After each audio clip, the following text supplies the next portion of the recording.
Much, and thank you for having me this afternoon. And sorry that I can't stay with you for the rest of the session, but just to spend a few minutes on the APPG for Tamils and the work we've been doing. I'm very happy to say that when we reconvened after the 2019 general election,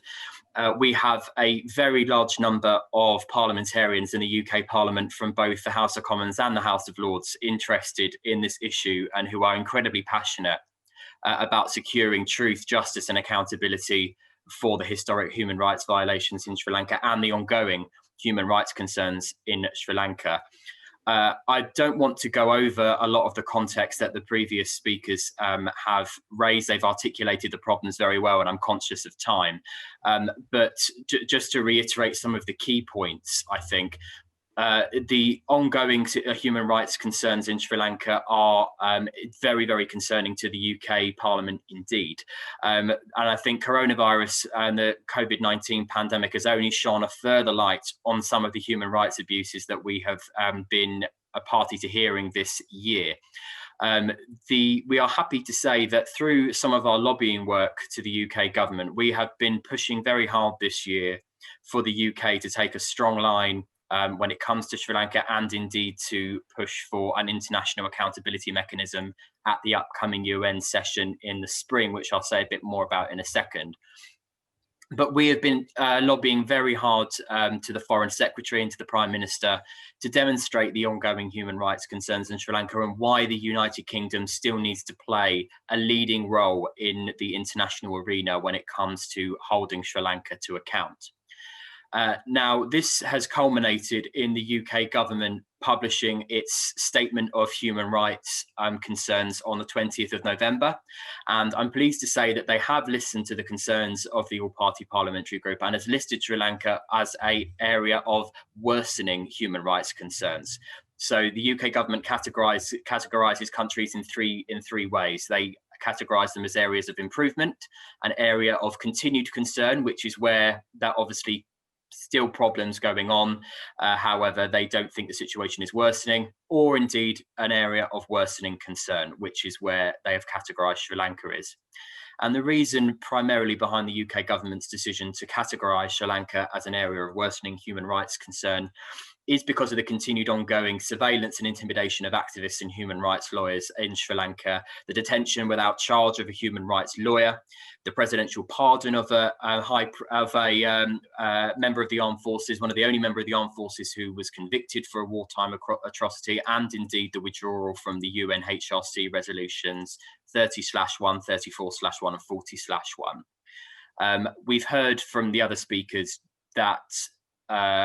whilst the Sri Lankan government has said that its withdrawal is purely to pursue a domestic accountability mechanism, this has never transpired since the end of the conflict, and the UK has no confidence that it will do so now, and neither does the party parliamentary group. So then we hope we are leaning against an open door. The UK has acknowledged that there are worsening concerns in Sri Lanka, but that now needs to be coupled with appropriate action. So the first step that we are pursuing is to get a commitment from the Foreign Secretary, or indeed the Prime Minister, to say to the UK mission in Geneva that when it comes to the session in the spring, we want the UK to lead the international call for an international accountability mechanism, as we were trying to pursue with the 30/1 resolution. That is step one. But I think David and Deirdre have outlined the problems and the limitations in the UNHRC process, which is why we are also hearing evidence from other speakers, from other witnesses as part of the all-party parliamentary group about other options that the UK might be able to pursue alongside the session in the spring. And I'm glad that David brought up bilateral action, because we took evidence at our last all-party parliamentary group meeting from a Professor of Human Rights at the University College London, Dr. Kate Cronin-Furman, who gave us in no uncertain terms the problems with the international accountability route at the UNHRC and the limitations there, and therefore where the UK might be able to pursue bilateral action. So that is also a conversation that we are having with the Foreign Office at the moment. We're yet to have a commitment from the Foreign Secretary or the Prime Minister that this will indeed be the instruction delivered to our mission in Geneva in advance of the spring sessions. So that is currently where our priority is lying, is to get that commitment so that we can be confident that the UK will continue to play the leading role that it has historically played, particularly under the premiership of David Cameron, when it comes to securing an international accountability mechanism for the human rights violations in Sri Lanka. We have met for the last time before Christmas, but we will be meeting again very early in the new year.